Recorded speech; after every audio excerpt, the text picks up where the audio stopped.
তো হ্যালো বন্ধুরা, বন্ধুদের জন্য আরও একবার নতুন করে আরেকটা ব্লগ নিয়ে চলে আসলাম। তো বন্ধুদেরকে আজকে দেখাবো শ্রাবণ মাসে শিবের ভক্তদের ব্লগ আজকে।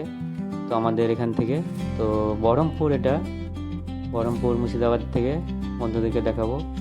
তো আমি চলে এসেছি একটু ফ্লাইওভারের উপর থেকে বন্ধুদেরকে শ্যুট করে দেখাচ্ছি ভৈরবের ভক্তদেরকে, তারপরে নিচের দিকে নিয়ে গিয়ে দেখাবো বন্ধুদেরকে। তো ফ্লাইওভারের উপর থেকে বন্ধুদেরকে দেখাচ্ছি। তো শিবের ভক্তদেরকে প্রচুর যাত্রী আসছে সব এখন আমাদের এই বহরমপুর থেকে জল ভরে নিয়ে যে এই রাস্তাটা হচ্ছে কলা বাগানের রাস্তা। তো প্রচুর ভক্ত বন্ধুরা, দারুণ সুন্দর একটা দৃশ্য। তো দেখতে থাকুন ব্লগটা, দারুণ সুন্দর একটা ব্লগ।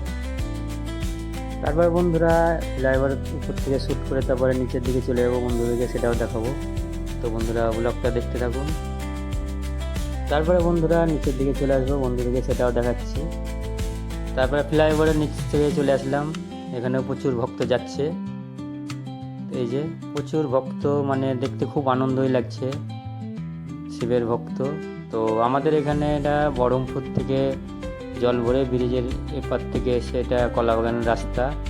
তো এরা যাবে এখন, এরা সাঁইথিয়া যাবে, কেউ বীরভূম, কেউ রামপুরহাট, সব এইসব জায়গা থেকে যাবে। সব এখান থেকে জল ভরে হেঁটে হেঁটে হেঁটে চলে যাবে সব। তো সব নিজের নিজের গ্রামে সব জল ঢালবে শিব বাবার মাথায়। তো এই যে প্রচুর ভক্ত বন্ধুরা দেখতে পাচ্ছ।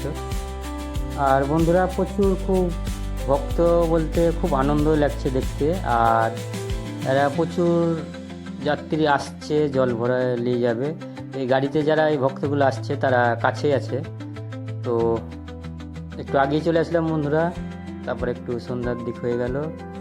তারপরে এই যে প্রচুর গাড়িতে এই যে ঠাকুর সহ নিয়ে যাচ্ছে জল ভরে, খুব আনন্দতে যাচ্ছে ভক্তরা।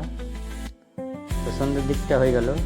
তারপরে বন্ধুরা চলে আসলাম আমাদের এখানে, একটা ক্যাম্প করেছিলাম খাওয়ানোর জন্য ভক্তদেরকে। তো এই ক্যাম্পের এখানে চলে আসলাম, আমাদের দল থেকে সব খাওয়াচ্ছে। তো একটু সব দলের সঙ্গে আমি একটু হেল্প করে দিলাম ভালোভাবে। এই যে আমাকে দেখতে পাচ্ছেন বন্ধুরা। তারপরে আমাদের দলের সবাই মানুষজনকে খাওয়াচ্ছে সব শরবত ভক্তদেরকে। আর প্রচুর দারুণ সুন্দর সুন্দর করে বাঁক সাজিয়ে নিয়ে যাচ্ছে। আর এই যে সব ভক্ত প্রচুর যাচ্ছে, তো খুব আনন্দ লাগছে। আর একটা বাঁক দেখাবো বন্ধুদেরকে, যে দারুণ সুন্দর বাঁক নিয়ে যাচ্ছে সাজিয়ে জল ভরে, মানে দারুণ সুন্দর দেখার মতন জিনিস সব এখানে। তারপরে প্রচুর ঠাকুরও নিয়ে যাচ্ছে, ঠাকুরের সঙ্গে সব জল ভরে নিয়ে যাচ্ছে। আর সব বিভিন্ন রকমের সব সব ঠাকুর, মানে দারুণ সুন্দর লাগছে। এই যে দারুণ সুন্দর একটা দেখেন দৃশ্য ঠাকুরের, কালী ঠাকুর। এই যে জল ভরে ঠাকুরের সঙ্গে সব নিয়ে চলে যাচ্ছে। আর এই যেখানে গণেশ বাবা, এর ভিতরে সব ভক্তরা জল ভরে নিয়ে যাচ্ছে দারুণ সুন্দর করে। তারপরে বন্ধুরা যে ফ্লাইওভার থেকে শ্যুট করেছিলাম, তো সেখানে চলে আসলাম রাত্রিরে শেষের দিকে। তো ওখানে আমাদের এখানে কিছু বন্ধু জল খাচ্ছে এখনও ভক্তদেরকে রাত্রি 10টা পর্যন্ত। তো এখান থেকে বন্ধুরা ব্লগটা শেষ করলাম। এই যে